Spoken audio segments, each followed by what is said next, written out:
આજે ગુજરાત રાજ્ય અન્ન નાગરિક પુરવઠા દ્વારા રૂપિયા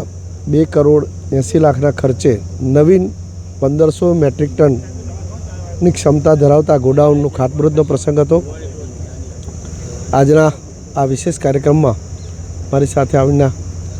ધારાસભ્ય આદરણીય હર્ષદભાઈ અને સમગ્ર ટીમ દ્વારા અમે આજે ખાતમુહૂર્તનો પ્રસંગ કર્યો છે। વિશેષ કરીને ઉમરેઠના વિસ્તારમાં અનાજની સારી રીતે સંગ્રહ કરી શકાય,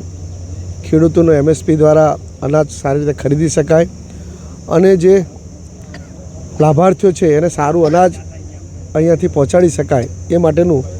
પહેલાં અગાઉ 2000 મેટ્રિક ટનનું ગોડાઉન હતું એને એક્સપાન્ડ કરીને બીજું આ 1500 મેટ્રિક ટનનું ગોડાઉનનું આજે ખાતમુહૂર્ત કર્યું છે અને લગભગ 7-8 મહિનાની અંદર આ ગોડાઉન તૈયાર થઈ અને આ વિસ્તાર માટે ખૂબ ઉપયોગી સાબિત થશે।